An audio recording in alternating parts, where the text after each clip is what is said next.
Olá a todos, bom dia, boa tarde, boa noite. É com muita alegria que nós chegamos até aqui para apresentar, nesse lançamento do nosso livro, o resultado de uma pesquisa muito importante para nós, dentro do nosso grupo Fora da Sala de Aula, da Faculdade de Formação de Professores da UERJ. Então, sejamos todos bem-vindos a este lançamento e, na verdade, conversa, bate-papo sobre como nós chegamos até a conclusão nós gostaríamos de apresentar neste dia para todos vocês, né? Dessa forma, a gente gostaria de introduzir a questão desse trabalho, do nosso trabalho, à medida em que nós vamos apresentando também o nome do livro. O livro ele se chama Ele Já Vem Assim, Representações Sociais de Pobreza e Identidade Socioprofissional Docente. Foi realizado por mim, uma entrevista realizada por mim, um trabalho juntamente com o Tiago, e essa aí é a capa do nosso texto, do nosso livro, que vai estar sendo vendido, né, mais adiante pela editora Autografia, né, que vocês vão poder também ter acesso através da loja, através do site, todos vão poder comprar o livro. E o grande lance desse livro é a gente entender que ele faz parte de um conjunto maior do nosso laboratório, que nós chamamos que é o Laboratório de Pesquisas e Produtos Pedagógicos para com Educadores Sociais, o LAPS. Ele é montado por vários projetos. Temos que dar vazão para o primeiro projeto que foi montado, que é o Fora da Sala de Aula, no qual também se faz o nome do nosso grupo, presente na UERJ, e ele se desmembra em outras atividades resultantes desse mesmo projeto, né, como o TEAR, que é uma articulação do projeto, do grupo de estudo com outros projetos de extensão, a questão das matérias e as disciplinas da graduação, onde temos outras formas de monitorias, como iniciação à docência, iniciação científica, né, as monitorias das salas de aulas, e os nossos repositórios, por exemplo, como Socializando Pedagogias, onde guardamos os nossos e-books e livros, né, da mesma forma que atuamos com as nossas linhas de pesquisa na pós-graduação, seja lato sensu ou estrito sensu, em educação dentro da UERJ. Então, esse livro é um grande livro que vai mostrando como é que nós vamos montando, ele é fruto desse processo que nós queremos estabelecer e dialogar com todos vocês, né? A questão norteadora desse texto é uma questão importante e que, com certeza, dividindo com o Tiago vai explicando também um pouco do trabalho que ele realizou comigo, que é como entendermos que as representações sociais de alunos pobres eles podem afetar na construção de identidades socioprofissionais dos educadores, principalmente aqueles que atuam na educação inicial, no ensino fundamental, na base, né? Para isso, nós tiramos uma escola privada de um bairro periférico do município de São Gonçalo, para a gente poder estabelecer as nossas questões e as nossas perguntas, né, pertinentes a essa pesquisa. Olá, tudo bem? Sou o Tiago Simão Dias, pesquisador associado ao grupo de estudos Pesquisa e Extensão Fora da Sala de Aula, coordenado pelo professor Arthur Ferreira, companheiro com o qual tive a oportunidade de produzir esta obra. Ele já vem assim. É um orgulho muito grande poder compartilhar este material com vocês. E este livro é fruto de discussões e esforços que tem um momento muito especial da minha vida, seu início lá em 2018, na qual eu era bolsista de iniciação científica no projeto intitulado Formações, Representações e Práticas Educativas Não Escolares ou Extracurriculares no município de São Gonçalo, sob a orientação do professor Arthur Ferreira. Produzir este trabalho foi algo bastante prazeroso e, sem dúvida, nós fizemos com o maior carinho possível, com a maior dedicação.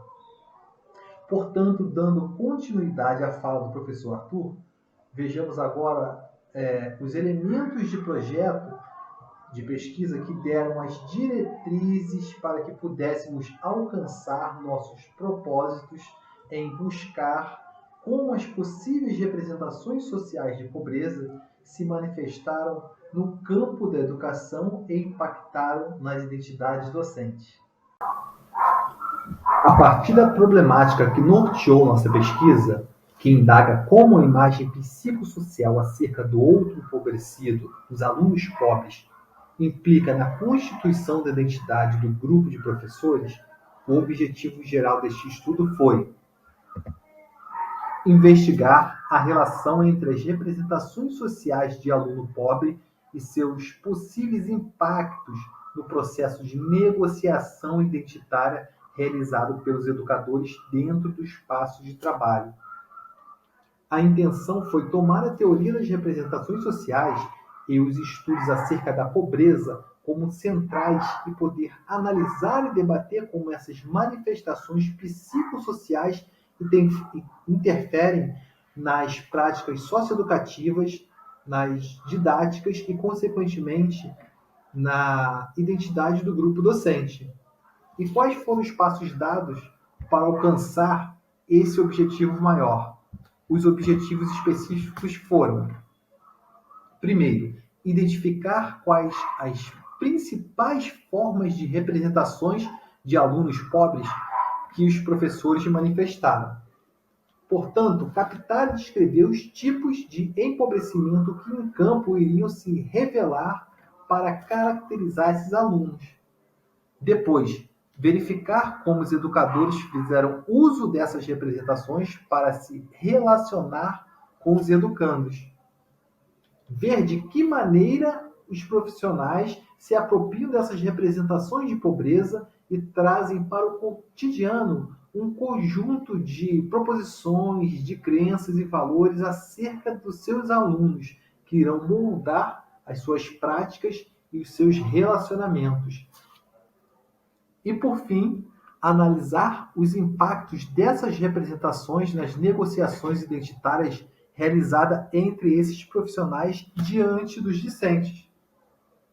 À medida que os educadores têm determinada concepção da alteridade como um grupo de indivíduos, de crianças oriundas da pobreza, eles tomam para si atribuições e pertenças, isso enquanto professores, que irão fazer com que eles se identifiquem entre seus pares como profissionais que atuam atendendo demandas específicas que se colocam como elementos basilares para a formação e o reconhecimento da identidade do grupo. Dessa forma, vejamos a partir de agora a parte teórica da nossa pesquisa. Nas pesquisas que nós desenvolvemos, procuramos valorizar demais a construção de um referencial teórico sólido, porque nós acreditamos que toda a estrutura da pesquisa precisa estar bem fundamentada. Nessa investigação, o embasamento teórico principal se debruçou sobre a teoria das representações sociais, desenvolvida pelo psicólogo social Sérgio Moscovici. E no livro, nós resgatamos o surgimento da teoria das representações sociais lá em 1961, quando Moscovici publicou a sua obra A Psicanálise, Sua Imagem e Seu Público, que seria um marco para a teoria das representações sociais e a inserção no campo da psicologia social. A partir daí, fazemos a contraposição das suas ideias diante dos paradigmas funcionalistas e positivistas e abordamos a sua discordância com os pressupostos de Durkheim e o conceito de representações coletivas. Além disso, trazemos que Moscovici passa a defender que as representações não são estáticas, uma vez que elas são concebidas e partilhadas e veiculadas nas comunicações que se dão de forma dinâmica e nas relações sociais. A partir da definição dele, dos principais teóricos da teoria das representações sociais, podemos compreender o conceito de representação social como formas de conhecimento, de saberes, com objetivo prático, forjadas, internalizadas e partilhadas nas ações empíricas cotidianas, que não se respaldam em fundamentos científicos, mas que sobrevivem ao tempo e buscam explicar os acontecimentos, os hábitos e as relações mantidas dentro dos grupos sociais. Seriam proposições, ideias disseminadas na esfera do senso comum, que Moscovici chama de universo consensual, e que tem a função de situar, de orientar os indivíduos dentro de seus grupos sociais, atuando como elementos que servem de marcas identitárias, o que é muito caro para o nosso projeto, para a nossa pesquisa. E nessas ações práticas das relações sociais, os indivíduos buscam tornar familiar os fenômenos sociais, as ideias, os conceitos que se apresentam como estranhos ou como incomuns, criando uma proximidade, uma familiaridade para garantir a explicação da realidade social, a manutenção dos valores e o sentimento de pertença grupal.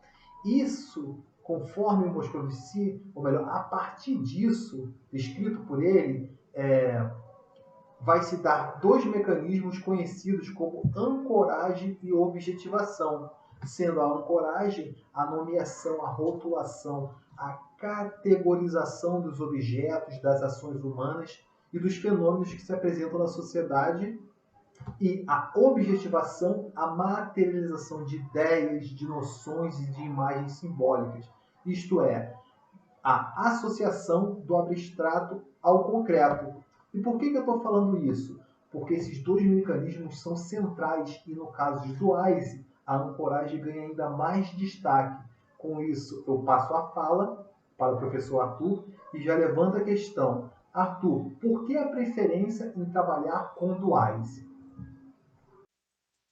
Dentro desse contexto, continuando a explicação do nosso livro, nós vamos explicando também por que nós escolhemos, dentro da teoria das representações sociais, a abordagem societal do William Duas.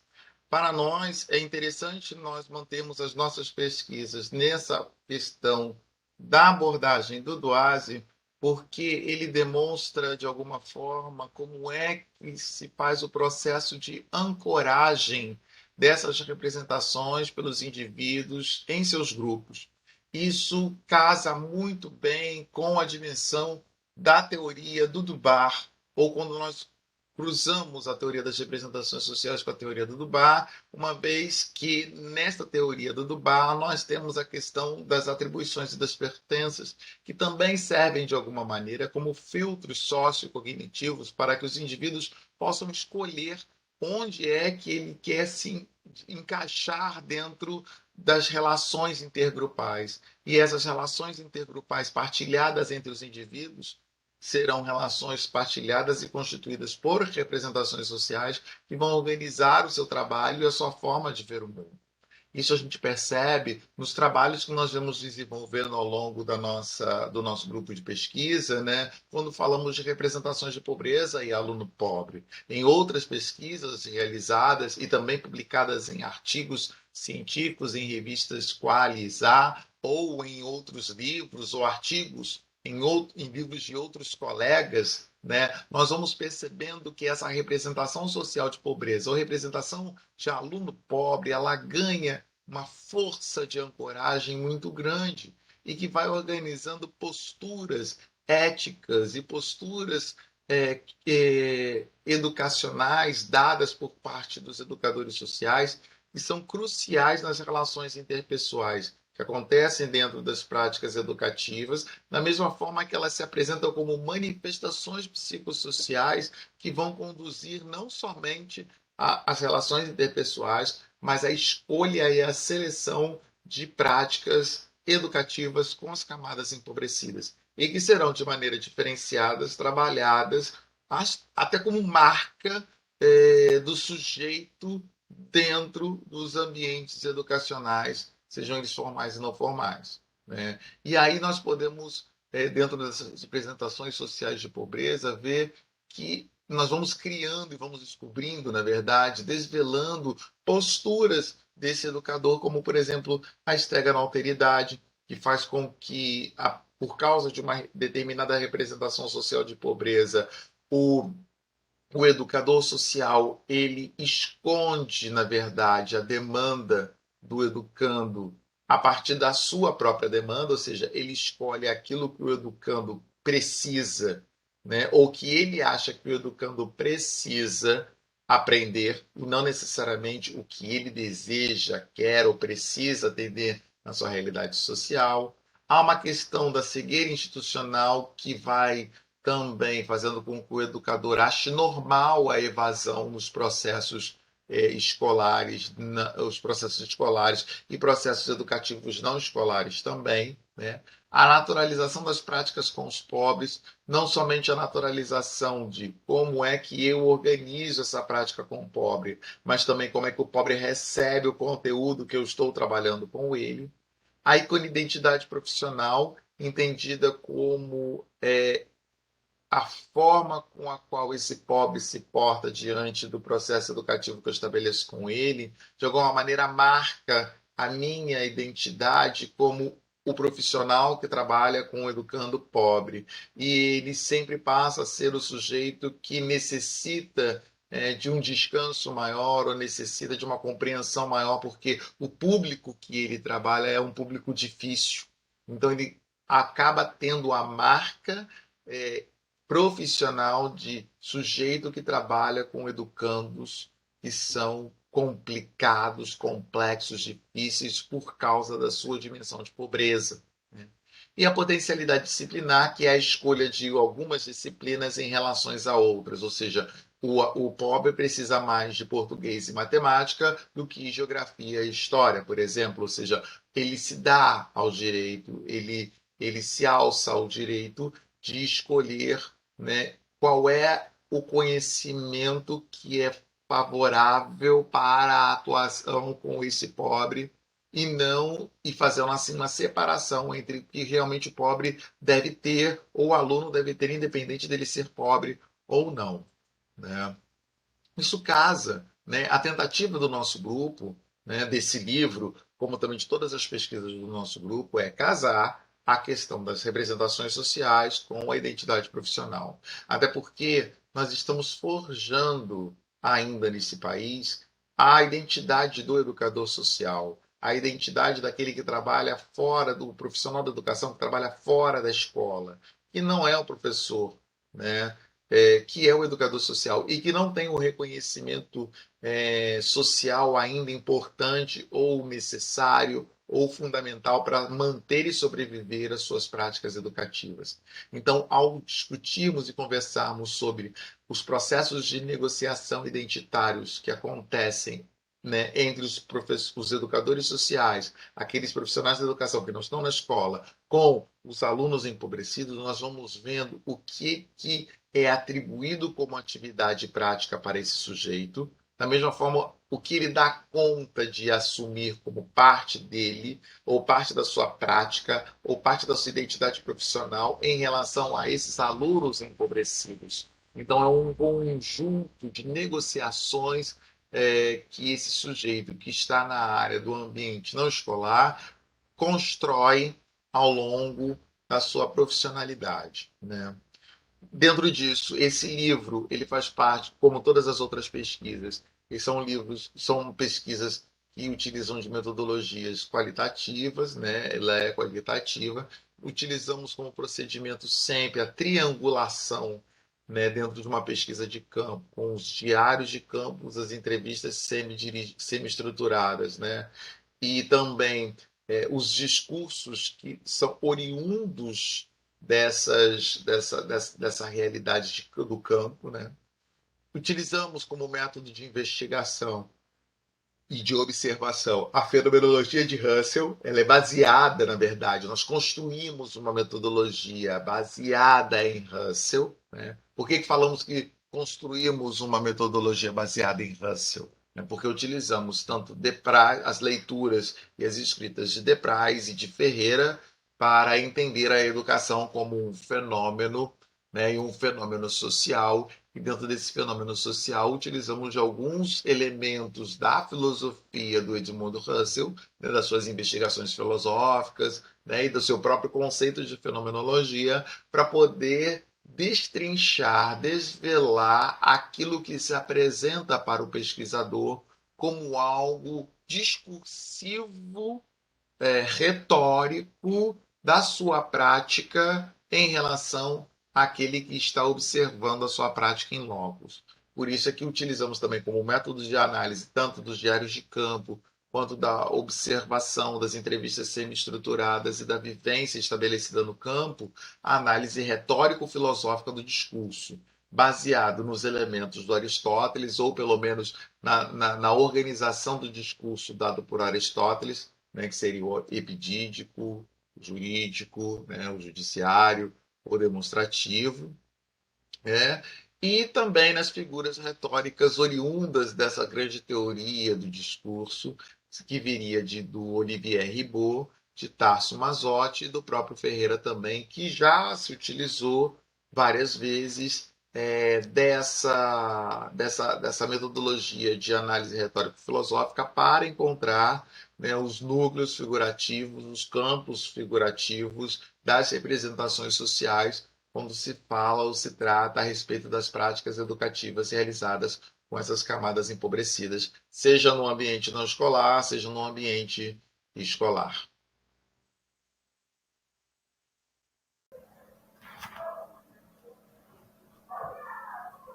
Indo para a parte final da nossa apresentação, vejamos agora os resultados finais, os principais resultados.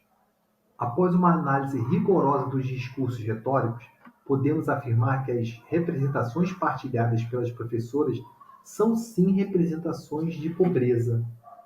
Uma outra inferência é que as representações sociais de pobreza evidenciadas têm em seu núcleo figurativo a falta simbólica intrínseca à imagem que as professoras fazem das crianças empobrecidas, cujo núcleo figurativo organiza as práticas educativas, impactando e moldando as relações sociais entre esses sujeitos, estabelecendo valores que marcam a identidade das professoras, que assumem ou não determinadas incumbências perante os alunos pobres.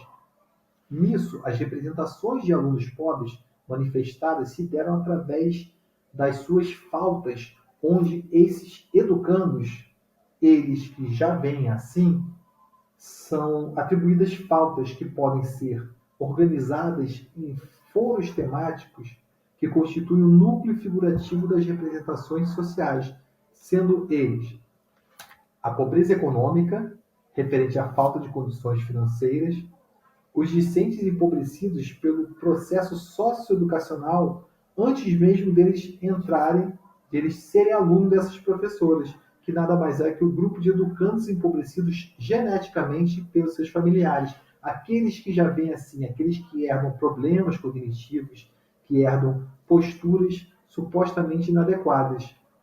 O foro temático imaturidade é referente à infantilidade das crianças, que têm comportamentos supostamente não condizentes com as suas respectivas idades. A incapacidade ou problemas de aprendizagem expressa a pobreza intelectual dessas crianças durante o processo formativo. Já a falta de estrutura familiar é a desorganização das famílias dessas crianças, que é a raiz de todos os problemas dos alunos pobres. Os educandos também foram representados como sujeitos que estão e são seres da pobreza, estão permanentemente aparentemente pobres, alunos desprovidos de algo ou alguma coisa, sendo que essa falta atribuída a eles é mais simbólica do que concreta. Conforme a análise, o núcleo figurativo das representações sociais reforça a crença de que a pobreza é algo da essência desses alunos pobres, e essa pobreza é transmitida pela família e enraizada nas crianças. Surge o caráter patologizante dessa pobreza, que aparenta ser algo que não irá desaparecer, que é intrínseco à natureza dessas crianças e é entendida pelas professoras como uma herança quase que genética de suas famílias. Foi possível inferir que há uma patologização do empobrecimento como uma nova ordem de relacionamento psicossocial na educação com os pobres. E, por fim, as educadoras partilharam essas representações sociais para organizar suas práticas didáticas, buscando justificar os seus trabalhos e salvaguardar suas imagens profissionais, para construir um sentimento de pertença grupal e fazer a manutenção do bem-estar das relações para serem reconhecidas e aceitas dentro do espaço de trabalho.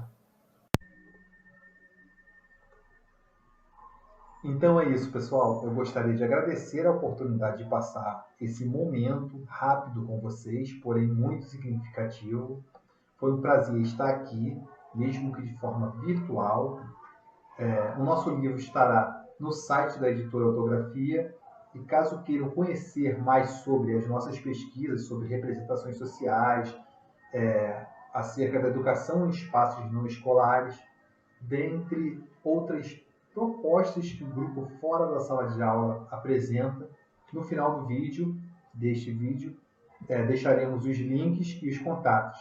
Abraços e fiquem na paz. Tchau, tchau.